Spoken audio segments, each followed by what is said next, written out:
Hey everybody, Lloyd Lofton here with another episode of our Part Behind the Sales, our Sales Heroes live show. Did you know, I just looked it up, did you know there are 18 weeks in the 2021 football season? 18 weeks. How many games are there? How many football games are there in the 2021 18-week season? I looked it up, thought it was interesting. 272 games. From September 8th or 9th until January 9th. That's the season, 18 weeks.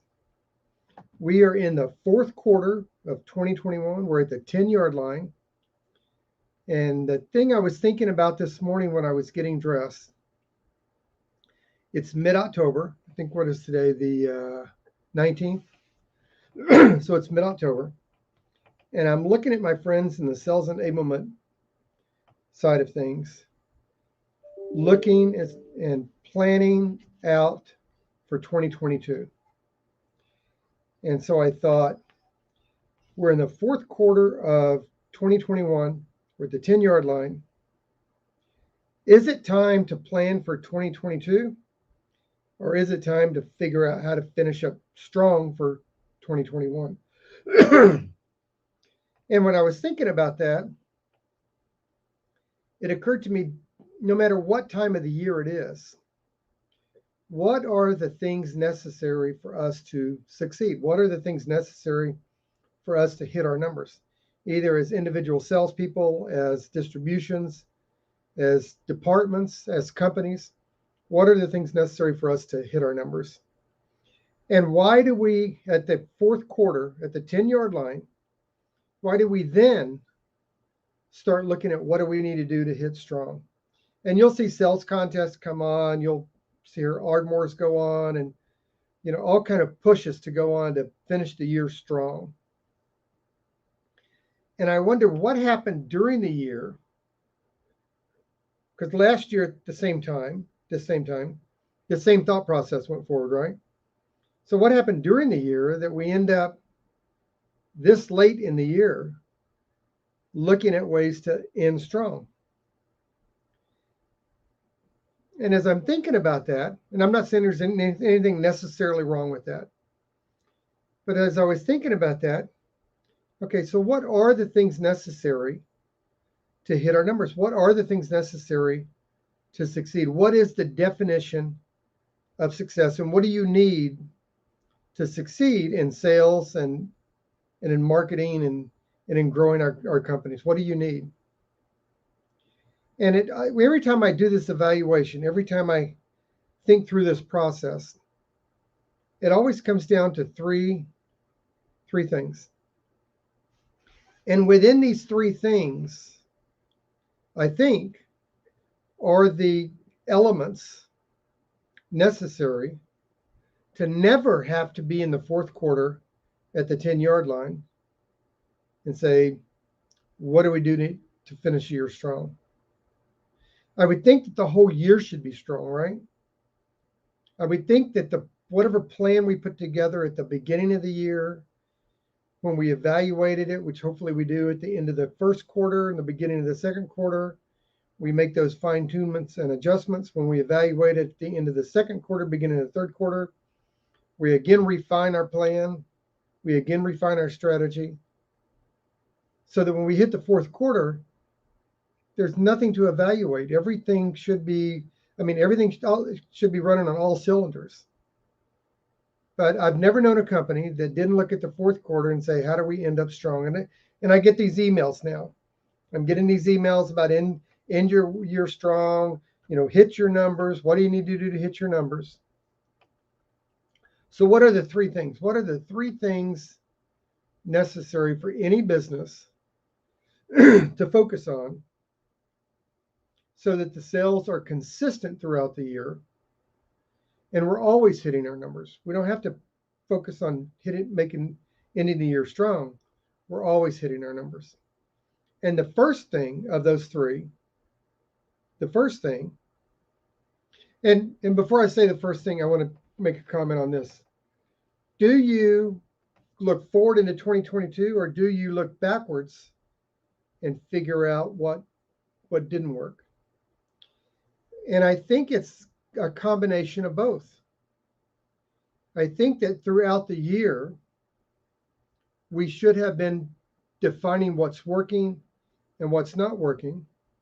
We should be evaluating our processes, our procedures, and we should be evaluating our team and figuring out who we need and what we need going forward. So I think that as we look at these three things, and I'm going to tell you the first thing here in just a second. As we look at these three things, I think that leadership at the top, leadership has to define the goal. Like, this is the mission. This is what our company is going to do and accomplish. I think the mid-managers and the departments necessary to implement those strategies should be a part of putting together the strategies. And I think the call centers and the field and the delivery people and the procurement and all the other different departments should know exactly what their role is within that, and everything should be spelled out. And I know that most companies do this. But in the midst of all this, like when I look at these plans and these conversations from sales enablement departments of different companies, it seems so complicated, and it seems like that there are gaps up the chain of command and down the chain of command, and having these strategies in place. And so there's three things necessary in my experience. I'm going to throw those out for you, and really interested in your comments. So the first one is recruiting. We should always be recruiting. You know, one of the biggest mistakes sales managers make is they recruit their next big star, right? So the next big star comes in, and, you know, maybe it's John, and he comes in and he's 6'2", washboard stomach, comes in well-dressed. He's the big hitter. He's going to take us to the promised land. We quit recruiting. We bring him on. And in 90 days, everybody goes, where's John? And he didn't perform. And recruiting should be an ongoing process all the time. There's several advantages of recruiting. One of the advantages is always having new blood, fresh blood in the team. You know, there was a fish processor that said, my fish are always looking like dull and not vibrant. And how do I get them to be vibrant all the time? And someone said, put a predator in there. That'll keep them fresh. And so we should always be looking for that predator. The other thing about recruiting is that we don't have to depend on any one person to hit our numbers. And all companies have this. All companies have these 1 or 2 or 3 salespeople that bring in the majority of the business. And maybe that's normal. But maybe the problem is that we don't have a process in place that pulls everybody else up that ladder of success.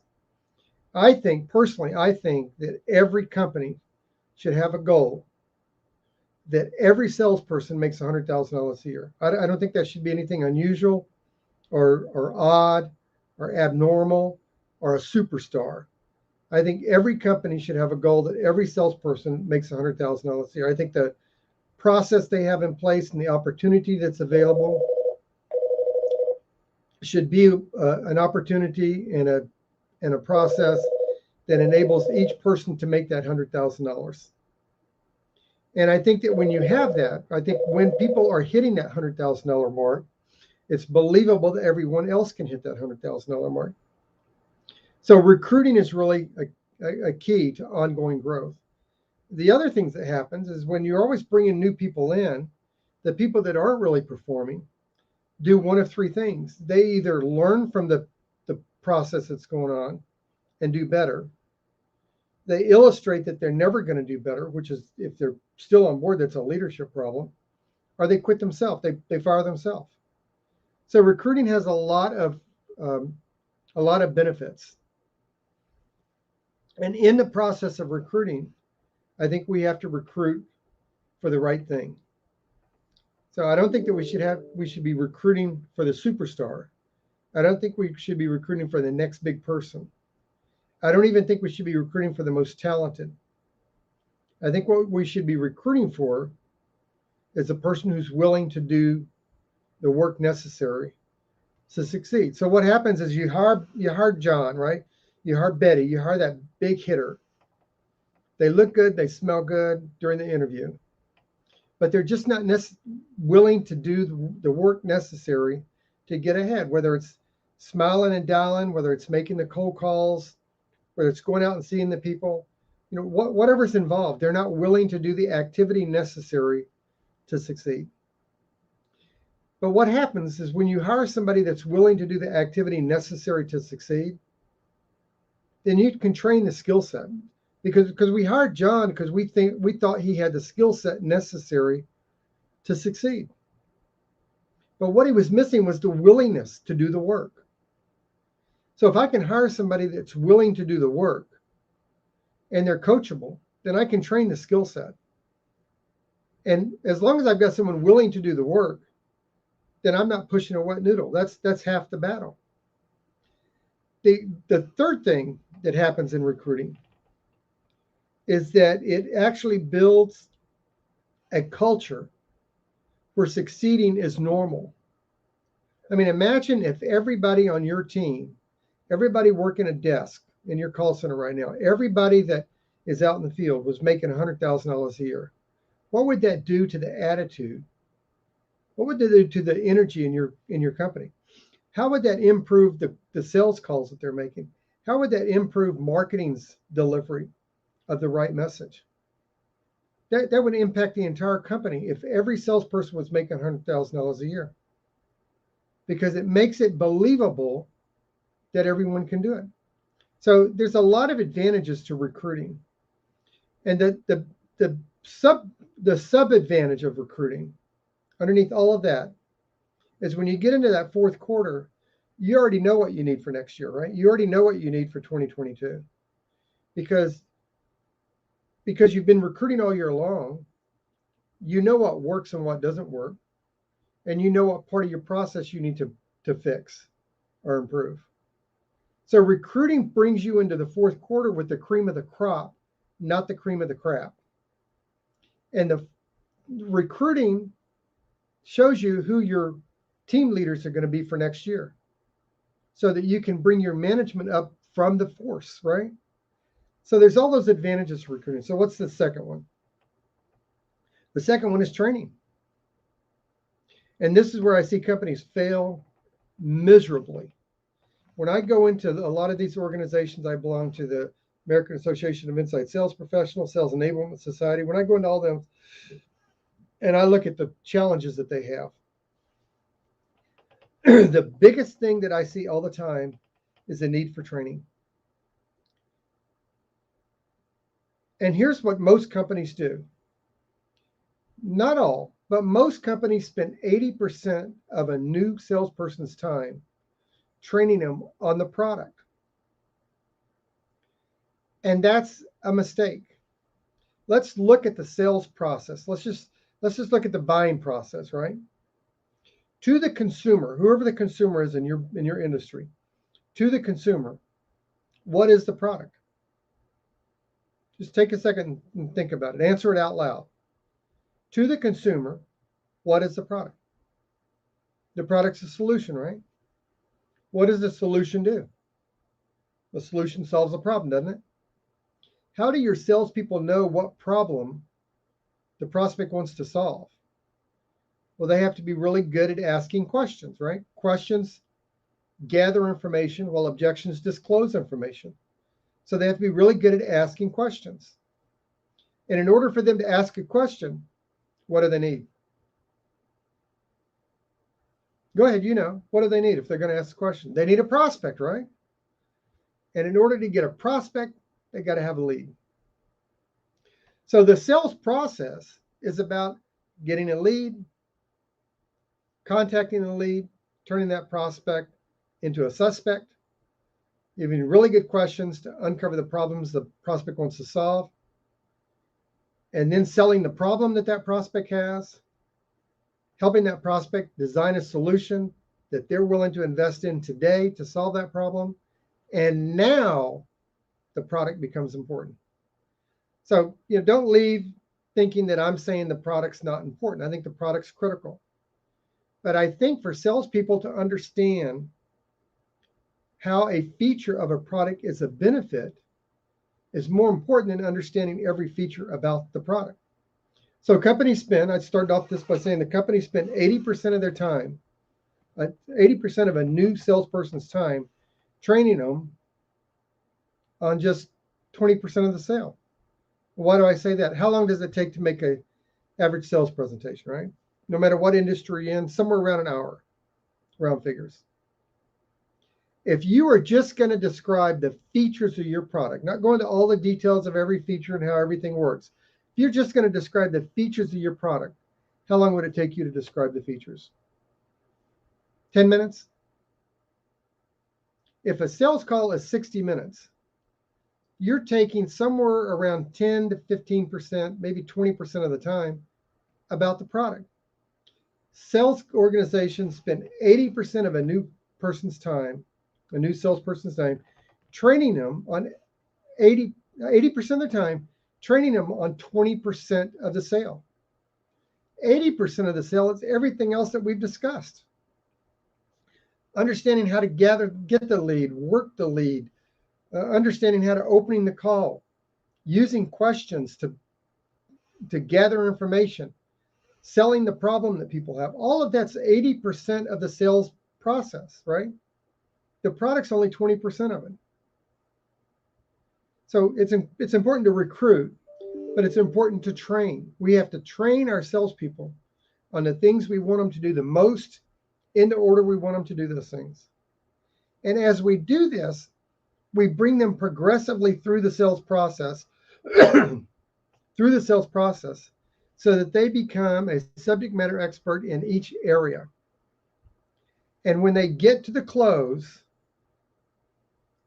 it becomes a logical progression. So the prospect sees that the right thing to do is to buy today. And that's what training is all about. And by having training, and here's the other thing about training, most salespeople sell the way they buy, right? So they figure the price of something, they figure the price of their product. And in their mind, if it's more than they're willing to pay or more than they can afford, in other words, if they don't think that particular product, and every salesperson has one product in their portfolio of products that they don't think is that great of a deal, and they never present it, right? So if they don't think it's a great deal, if they think it costs too much, if they couldn't afford to pay for it, if they wouldn't be willing to pay for it, they never present that to the prospect. But yet prospects buy it all the time. So salespeople sell the way they buy. And here's the mistakes managers make. Managers train the way they sell.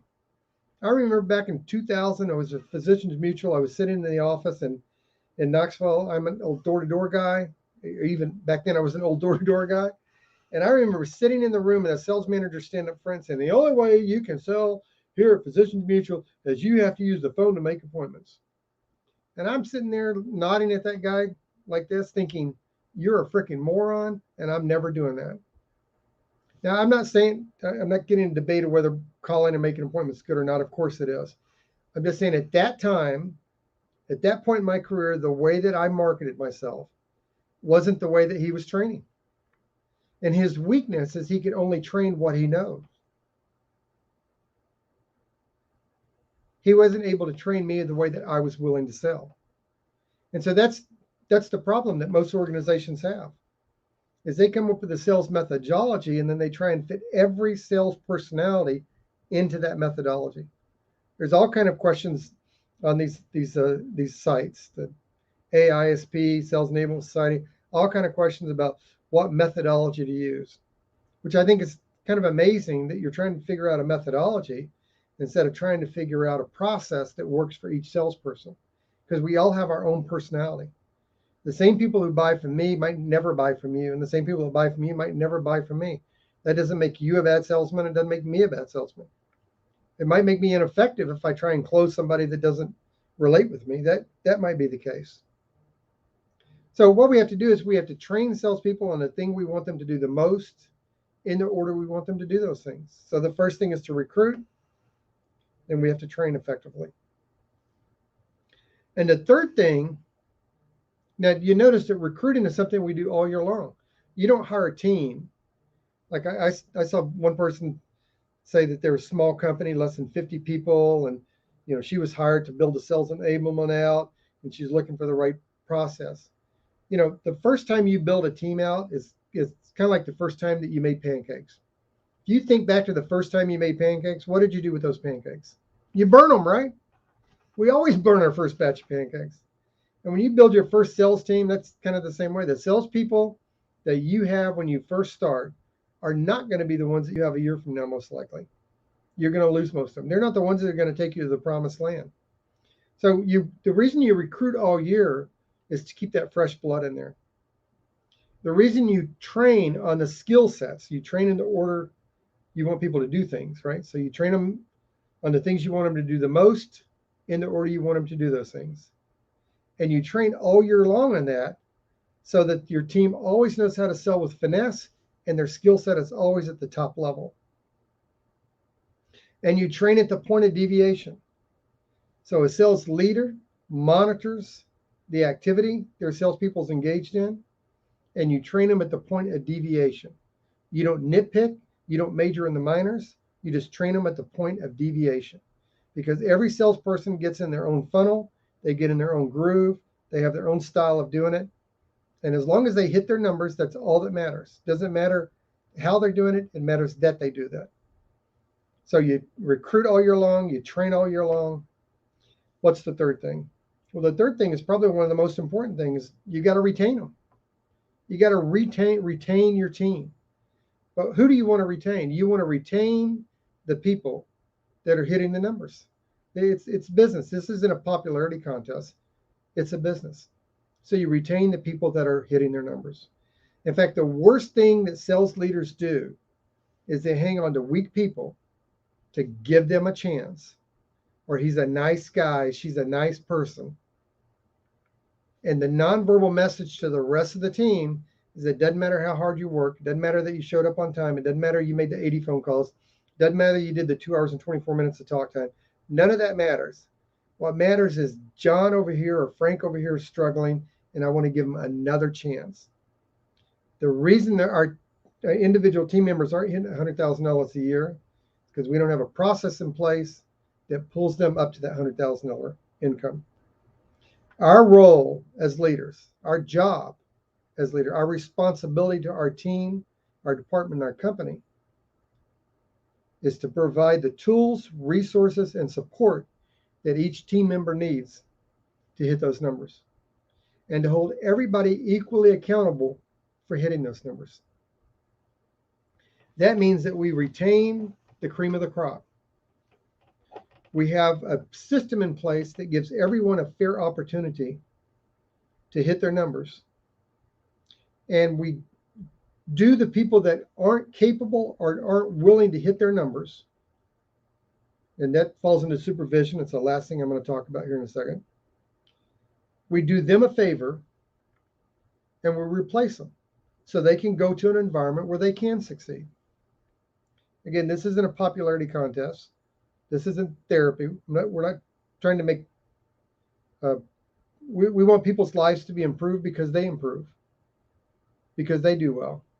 So the three things you want to do is recruit, train, and retain people. And to do all that, we have to have good supervision. So when we have good supervision, that means that we talk to people about three things. Notice everything's in threes. We talk to people about three things.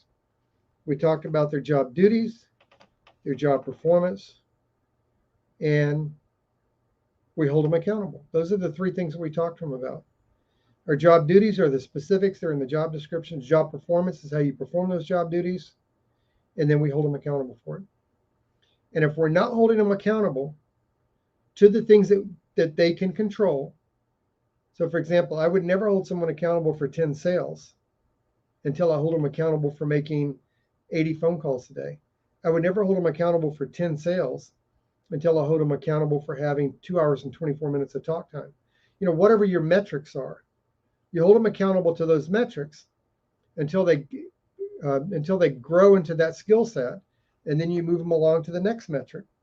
But once and it's a really simple process. process is tell, show, show.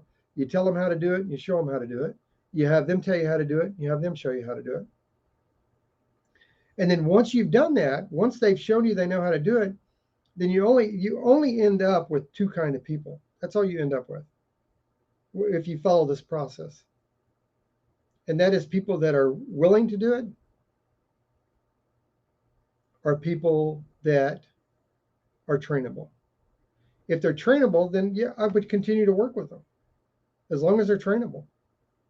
But if they're not willing to do it, if they're not coachable, then you're damaging your team members. You're showing disrespect for your team members and everybody else in the chain by keeping them on board.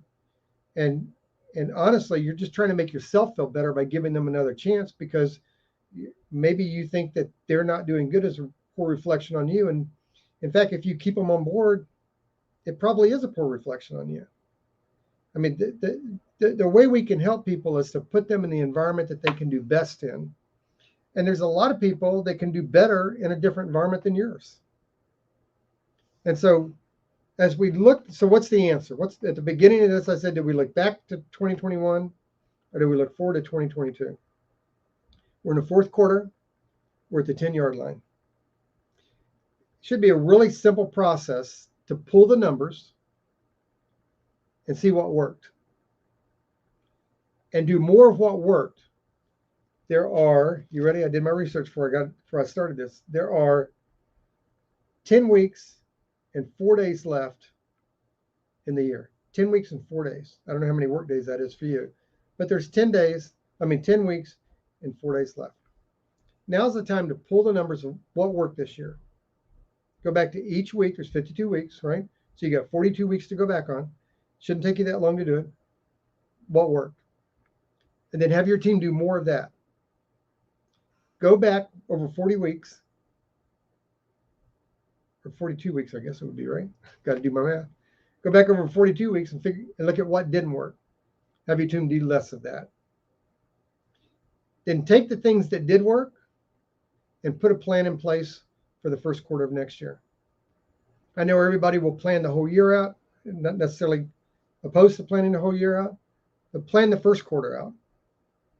Look at the things that didn't work, figure out what can be fixed, figure out what's not worth fixing, and then for 2022, put a recruiting plan together.